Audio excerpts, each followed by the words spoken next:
Welcome again to Spirit Talks, where we explore the unseen world. We broach a lot of spiritual journeys, the wisdom of the ancients, and the spiritual journeys that shape our lives.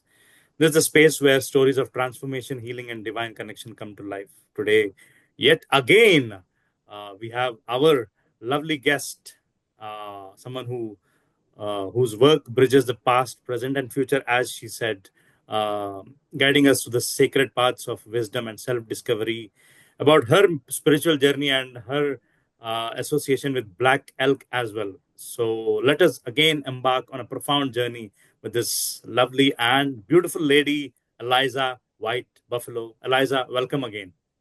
Thank you very much. It's so good to be back. Thank you, thank you, thank you. Such a pleasure, actually. I'm soaking in happiness. So from the seeming broken person you were at 36 and a little before that, to the person you are now, you're a prolific author of many books. You do a lot of spiritual Mhm. practices. You do shamanic work on people. You administer, heal people with your processes, with a lot of techniques you have invented yourself, and which I'm going to flash this on my screen, elizawhitebuffalo.com. And friends, you can actually go here, and there's a haven.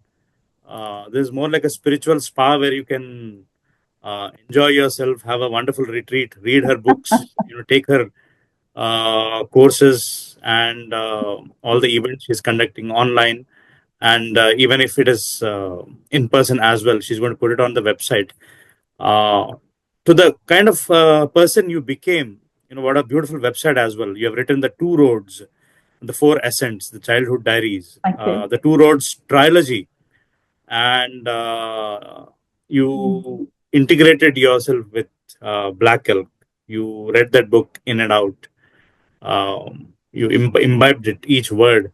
Uh, uh, like you absorbed the soul of Black Elk. How was the journey so far? How did you traverse such a I difficult would path? And say, are you feeling light now? yeah, oh, extremely, extremely light, very much at peace, very happy. And the most important factor in how I am today, I feel, is that I don't feel that I have to do anything or that there's anything to prove or that I have any type of purpose. I am very, very happy just being.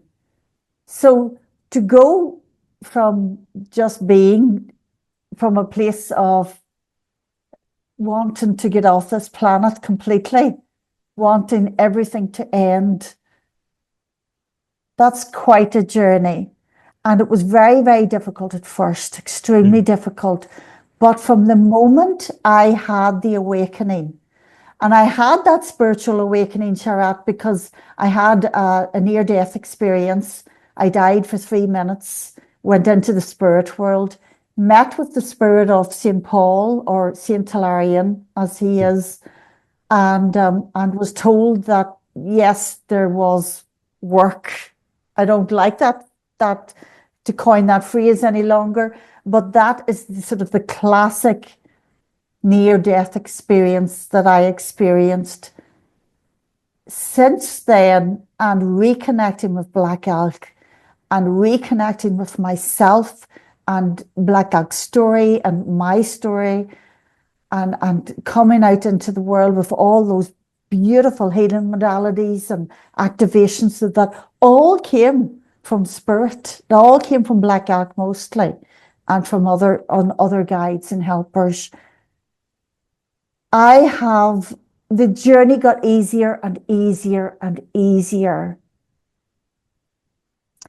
I mean, yes, there are certain elements of my life that if I were to contemplate them and and focus on them and depend my happiness upon them, then life could be difficult. But my happiness is very, very 100% dependent on just being in the moment and being free. So, for example, if I have a day where I'm not happy, where I don't feel happy, where I'm worried about something, or I feel sad about something, or something like that, excuse me. If I have a day like that or a moment like that, I just release those thoughts and come back into the moment. Look, this is my fourth book here, Letters from Rose. And in this small book, it's a very small book, but it was written in 6 days, constantly channeling from spirit. A I didn't know secret to what I was happiness, you writing wrote. until I read it back to myself. Secret to Happiness. And in the last chapter of that book, Rose says, that's me, of course. Rose says, the moment to return to grace is always now. So when we speak of grace, I mean the flow of peace, the flow of energy, abundance, joy, love, beingness of soul and body merged. When you have a sad time or an angry time, or you're in some way taken out of your center, pulled out of center, out of peace, the moment to return to that is now. So I just close my eyes and I come into my center and I release. And it doesn't matter what is happening in the world around me. I am at peace. I am happy. I am here. Wonderful. Before we do a few more sessions, I want you to do a guided meditation as well, maybe for a couple of minutes for our audience, and I will participate as well right now. Can you? Usually when I do a guided meditation, Black Elk channels it. And it just comes pure from Black Elk. Would you like that to happen now? Please, I mean, Okay. if you feel Okay. it is appropriate, No pressure. Okay. So if please. everybody just, closes their eyes, relax, come into and I'll close my eyes too, and come into your meditation state. So just spending a few moments to find that meditative state within you. And one of the things that I do to come into that meditative state, if you listen to my voice, I lower my voice. So my larynx is now lying deep in my throat. It's not high. So I'm deep into the body and deep into a relaxed state. As soon as I lower my voice like this, I become very relaxed and I connect with Black Elk. And Black Elk is going to take us to the seventh world today. The seventh world you will know as your crown chakra, the purple world.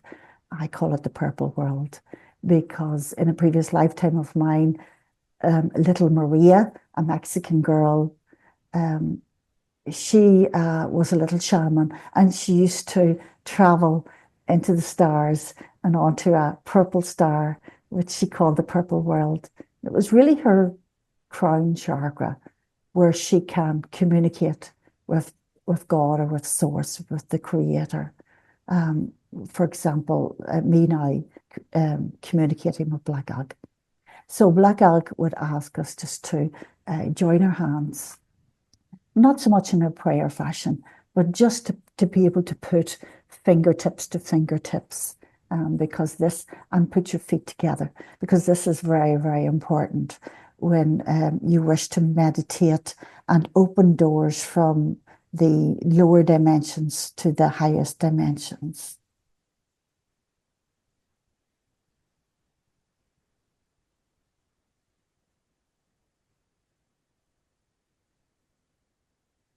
And so bring yourself into your root chakra, and you can see yourself enveloped in that deep, deep red of the root chakra, or the red of the rainbow. And imagine that in front of you is a glass elevator,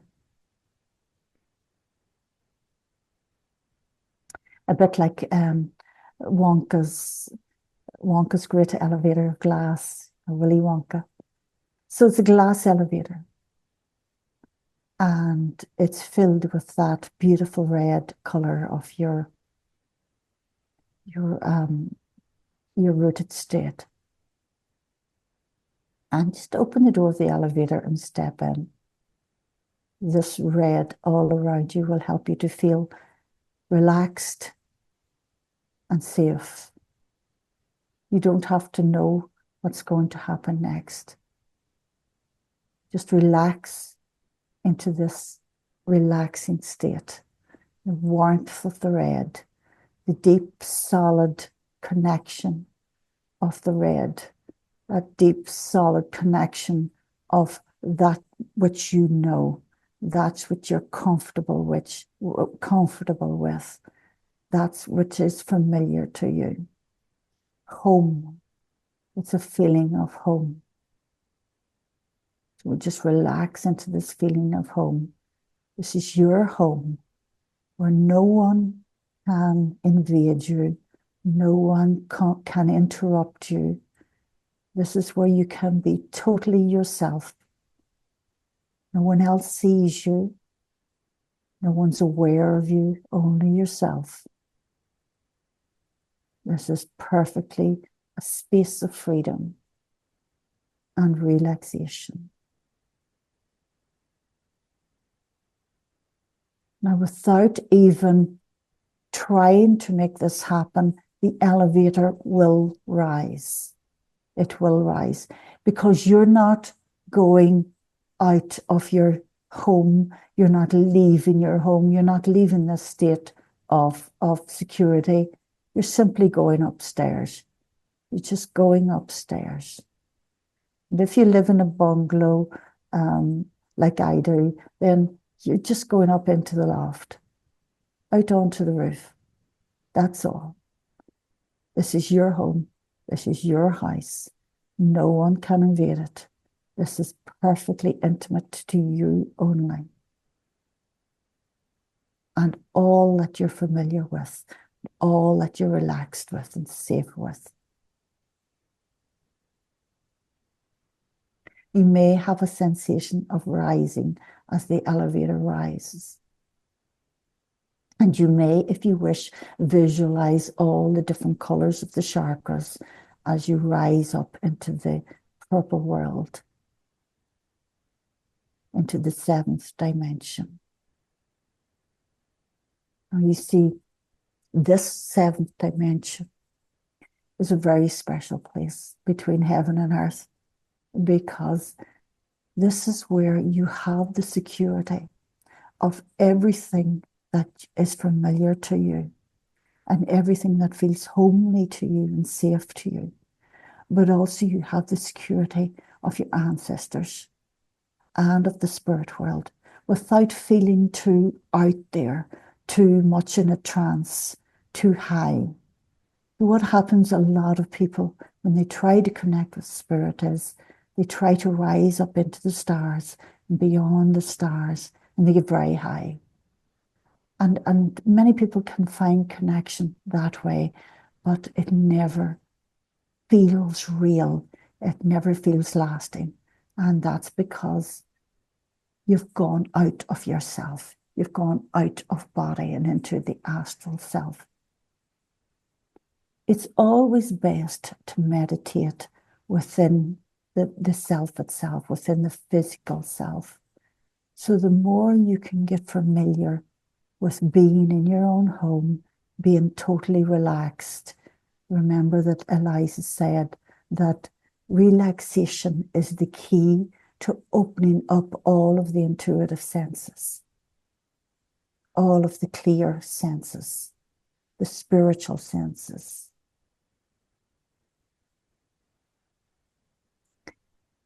And if you've made your way now to the top of your house, the top of your safe home, and you can now see that, yes, the energy is quite purple in color. And that's because you've taken the red of everything that's safe and you've brought it right up to the top. You're still there with it, but the spirit is coming down to meet that. And so the blue of the spirit, as it comes down to meet it, makes purple.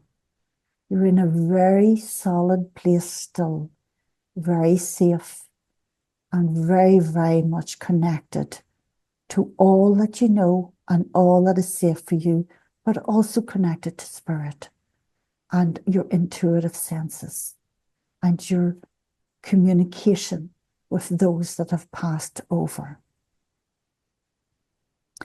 And if you wish now, just lying relaxed and happy and content and safe in this space, you can call on some spirit or other that is safe for you to feel, that is still safe to walk through your front door and say, hello, this is who I am. I'm here in your home. So that might be a grandmother, it might be your mother or father, or it might be a spirit guide that you've been working with for many years. And let that spirit walk right into that space with you. And now, as Eliza will allow you to have just a few moments, a minute, let's say a minute to sit down and relax with that person and converse. Ask them whatever questions you might have about the spirit or about yourself, and let them give you the benefit of their perspective from the spirit world.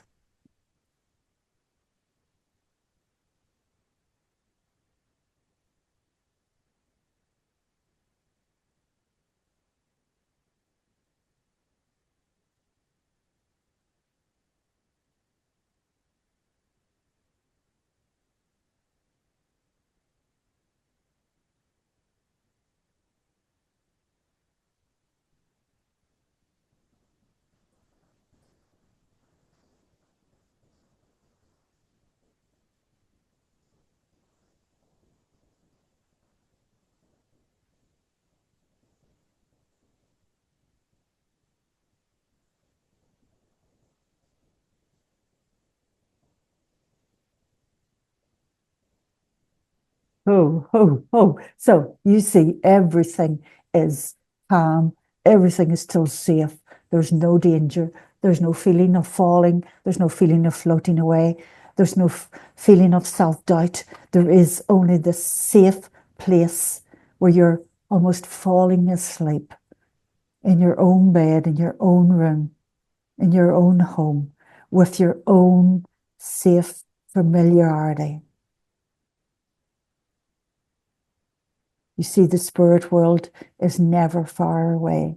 The spirit world is right here and now, within this moment, within your feeling of security, within you as you sit in front of the fire at night, within you as you feel the physicality of your body, as you walk, as you listen, as you talk, as you see, as you smell. The spirit world is within this moment. And to experience that is only a matter of relaxing deeper into the moment. Relaxing deeper into the moment.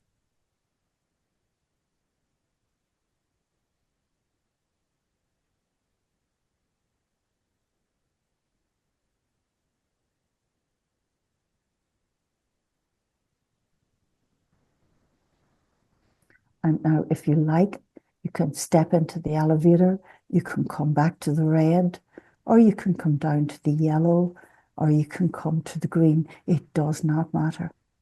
You are grounded still in your body. You always were. You didn't go anywhere.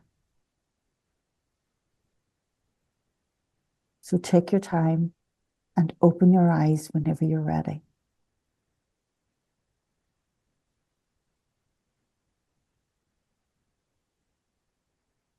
My God, wonderful. Well, that's how Black Elk channels these meditations. Everyone is completely different, and I just go with what he's saying. That at the end there was a bit of Black Elk's son, Ben, came in. Right, right, yeah. I mean, He his, gets I very think excited. his mozo was. I mean, I could feel the change in your voice. Could you feel the change? Yeah, Yes, yes. he's a wonderful spirit. He has a wonderful spirit. He's full of joy and enthusiasm and a sense of right. You know, a very, very real sense of right. I mean, when he was alive, he worked with a guy called Eagle Feather and with John Neihart, who wrote the book Black Elk Speaks. Hmm. And in the 1970s, 60s and 70s, he worked with them to, in the 60s, actually, he died in 1971, I think. He worked with them to bring back the Sundance, to legalize it again. And that happened. Yes, that happened. So he had a very, very real sense of right and wrong. He I was going to say he suffered. He didn't suffer. He carried with him throughout most of his life a very real strength of anger because of this sense of right and wrong. Well, I can totally And feel your love for Black Elk. uh, I mean, you did love him. I think there was. I mean, there is oh, a factor of you being receptive also.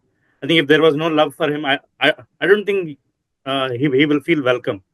He feels welcome yes. around you. There's a feeling of welcome. I mean, you welcome him all the time, and that's a beautiful gesture to be, and that's a great place to be at. Actually, that's a great space, great place to be at. Well, he is. He is. I am 100% safe with Black Elk.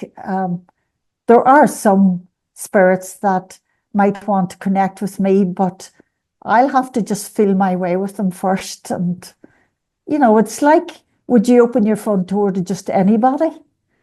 Right. You No, know, you you won't. open your front door, you see who's there, and you feel your way with it before you invite them in. So that's kind of how I work now. Uh, bef- We both love Ben, yes. Before I go to the two roads, I you just stirred up something. I mean, I don't know why I'm feeling like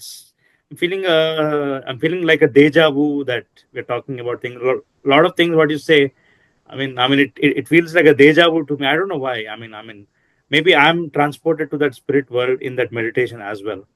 When you asked me to step into the elevator, when you asked me to ground me myself at that red color, the red spreading the elevator, and then again going back to the purple where my crown chakra is there and things. A lot of things came up, and I think my eyes were becoming moist even now. I don't know why. Yes, Uh, so am I. So, and I didn't want to, stop this even if I'm talking to the camera here and to the audience, but I felt I should give freeway to my tears as well. Uh, Well, do you know why that is? They're not so much tears, it's the movement of your emotional body. It's the movement of your astral emotional body. right. It's because in the same way as the physical senses are not different from the intuitive senses, Hmm. your lymphatic system, which is the movement of water in the body, Hmm. is not different from your emotional body. So when you come into a spiritual quickening, when you come into meditation and you merge with your soul, then your emotional body quickens, so your lymphatic body quickens, and when your lymphatic flow quickens, then um, the experience of moisture increases. I didn't know that, but Tears, mucus in your throat and nose and stomach. I feel there are a lot of things as we as human beings are unaware of, even if we are aware of. I think we have blurred or blocked ourselves out of so many wonderful things with the mundane, not the so-called mundane, but all uh, that we watch TV or we watch news and a lot of things which happening around, and sometimes I think the obvious, as you said, the now, the present moment is it goes missing. It goes missing. That's right. Yeah. And I feel there is a there is a great urgency for people to actually truly acknowledge the simplicity and the pristineness and Yeah. the innocence of this present moment. What do you say? But I absolutely agree wholeheartedly. I mean, I think that's why mindfulness has become such a popular Right. thing, in recent years, being mindful of the present moment. Because if you're not mindful of the present moment, your ego can become, or your mind can become very feared in no time. You spin out, you get afraid, you know. When you're mindful of the moment, there is that feeling of safety and security. And because of that relaxation, then the connection to your soul happens. And because of the connection to your soul, then you begin to feel happier and more love. Correct. Correct. Uh, very nice. And now we get into our discussion. Definitely, there are a lot of things we will discuss, but uh, wanted to talk about the two roads. I mean, is it the two roads which Rose and Lissy traversed separately, or is it the spiritual and the physical? What are the two roads? Oh, well, it's both those things and much more. So when you go to my website, and you see the headings up there, I think the second heading is what is the two roads? And that Oh my explains, God. I didn't realize that. Right. because that is one of the questions that I get asked most of all. What is the two roads? So I guess the two roads is duality, but there's duality in everything, everything, even a word, such as sorrow. The duality of sorrow is joy. The duality of love is hate. The duality of dark is light. The duality of up is down. Everything, even a concept, even a word, which is a concept, has a duality. And so the two roads teaching that Black Elk talks about is really about knowing those two dualities, those two equal opposites, and coming into the center of them where you have a 360-degree view. So, for example, look, this is the two roads symbol. Can you see that a wee bit clearer there? Yes. This is the amethyst one, and this is the ruby two roads. Wow. And there's a garnet and there's a pink quartz as well. Um, the two roads is it's like the medicine wheel, I guess, where everything, Like the yin and yang. yes, everything has a center, but it's also got these branching out into individuality, into components almost, with the medicine wheel, earth, air, fire, water, north, south, east, west. Um, but when you come into the center of the medicine wheel, or the center of the two roads, or you come into the center of anything, you come into the center of you, into the heart, into the solar plexus, into the center where body is merged with soul, then you get like a 360-degree perspective Mhm. of all that is. So it's like you're the eagle and you've risen high above what's happening in the world today, what's happening in any moment. And you see the bigger picture. You see what's happening on all realities, not just in this one reality, you know. In Urdu and Hindi, it's called Baz ki Nazar. It's called the eagle's eye view. Uh, Yes, the it, eagle's eye view. Yeah. I read a post on Facebook lately, written by my very good friend and soul brother, Joseph Whitewolf. And Joseph talks about not taking one side of what's going on in America today. So, not taking one side or the other side, but he's above it all, looking down and seeing the bigger picture. So that's Right. exactly what the two roads is speaking about. So, so it is like the third road. That means you transcend both, right? You go beyond duality. Is it what you're So saying? you're going beyond all individual realities and into a place of 0 point almost, into a place where you can view past, present, future, up, down, in between, north, south, east, west, and all around you. So you can see everything all at once. You see the bigger picture of what's transpiring in all realities. A lot of people have read the two roads. I've read the two roads as well. It's a very interesting read. You have written in a story form. It's a story about uh, a mother and a daughter, uh, Rose and Lizzie. I mean, only in the middle, somewhere you know that who is Lizzie and who is Rose. Rose is the mother and Lizzie is the daughter. And you know, Mhm. Rose, she gets onto this expedition of finding her birth mother.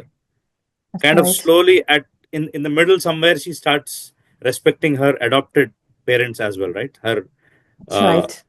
somewhere, I Yeah. mean, she starts revering things differently. She starts seeing things differently. Yeah, she begins to change, definitely. Change. She was a spoiled girl. She was a spoiled, Spoiled ungrateful brat. girl. I'm just And kidding. by the end of it all, she became a mother herself and very So much in that place of love is and is gratitude. that your story? Because you know, in the end, toward the end, you wrote that Eliza is Rose. And Rose. Yes, is I she am bringing? Rose. Do you have a daughter, or I am Rose. is it fiction? The two roads, This or the thing about the thing about the book, The Two Roads, is a lot of it, quite a substantial part of it, is based on my real experiences. But there clearly is a lot of fiction there too, for dramatization, but also just to give an example no? It other was than the lovely. It was really lovely. I mean, so many journey.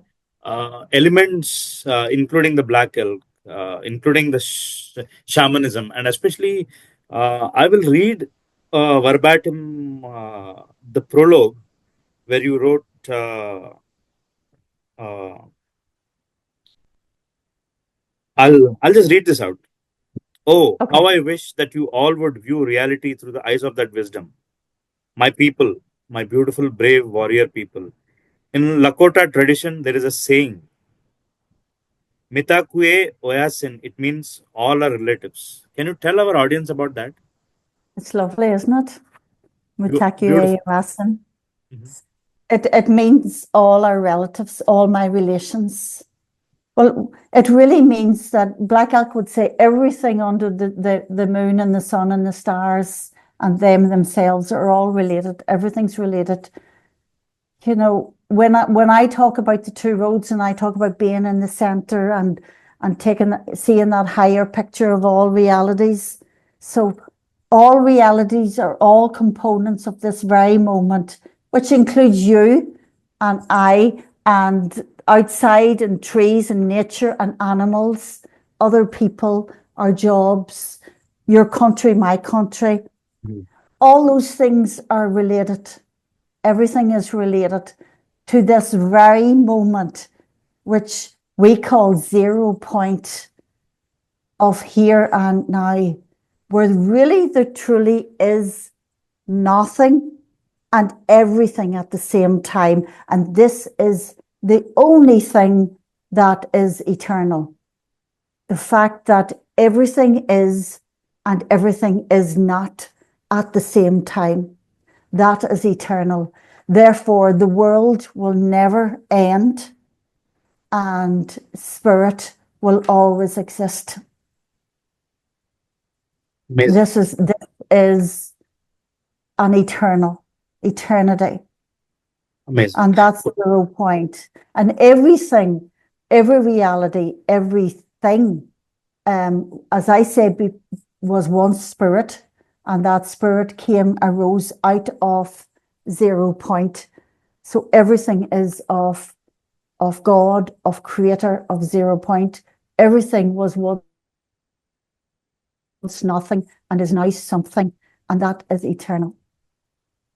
Very beautiful. And a lot of myths that got shattered for me, a lot of truth I've imbibed at this moment. Thank you so much. And is I mean, did you channel all those books? Did all the words come to you from Black Elk? Yeah. All the three novels, the Two Roads trilogy.